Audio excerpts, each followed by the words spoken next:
In this video, we're going to be looking at grinders and which ones might be better suited for certain types of coffee brew methods. Grinding is a key part of the process of making coffee. Obviously, we can't just stick roasted beans into a portafilter or French press and run hot water over them. We need to break the beans down to smaller particles, so when they interact with the water, we can extract the flavor in the form of dissolved solubles. It's all about surface area and finding the appropriate size to extract the flavor.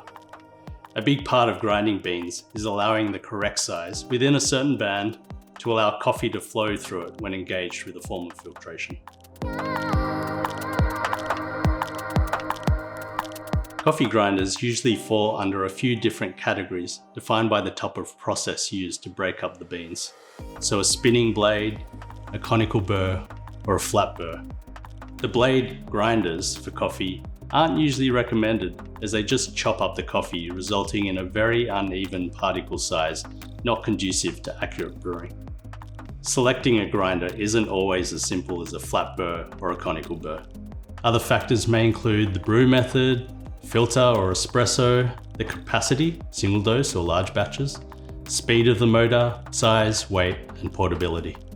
If we look at a flat burr grinder, this design has two discs with teeth that sit on top of each other. One disc remains stationary while the other spins, creating the grinding action.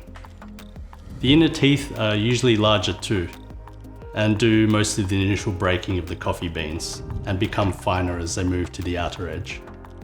I'm generalizing a lot here with the burr shapes, but flat burrs produce a more uniform particle size compared to conical. If you were to run the particles through a sieve and chart the sizes, you would generally have a nice bell-shaped curve with a single peak, which we call unimodal.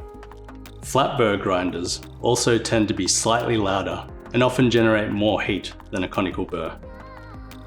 Conical burr grinders usually involve one stationary outer burr with a spinning conical shaped burr in the center, but sometimes the other way around. Generally, they are more economical to manufacture, quieter, and often generate less heat and sometimes faster than flat burrs of equal standing, but do have a different particle distribution compared to flat burr grinders. Conical grinders often produce two main particle sizes, which we call bimodal. One small, one larger, which is not necessarily a bad thing and can often aid in the making of espresso. Generally, the bigger the grinder you go for, the faster it can grind and the more coffee it can grind too.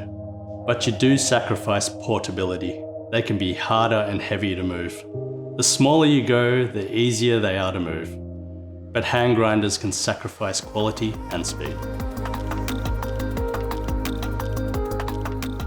The general rule with particle size is finer for espresso because it's under pressure, and coarser for drip filter because there is often longer contact time with the water. There are also generalizations like conical burr for espresso, flat burr for filter coffee. There is some wisdom in this statement, depending on your objectives. So ask yourself, how long will you be making coffee? What range of grind setting would you need? What tastes are you trying to bring out of the beans? Generally, you'd choose a conical grinder for espresso because it produces both large and small particles, and therefore the smaller particles restrict the flow of the water under pressure. This gives the larger particles more contact time for saturation, which can give more body to the beverage. But that's just a general rule. Flat burrs can be good for espresso, and conical burrs can be good for filter. For example, here, we use flat burr grinders for our espresso because we like to prioritize clarity of body.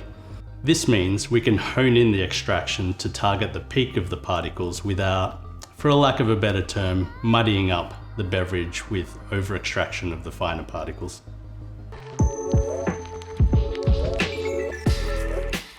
Just because there are certain ideals doesn't mean that great coffee is out of reach for the home user.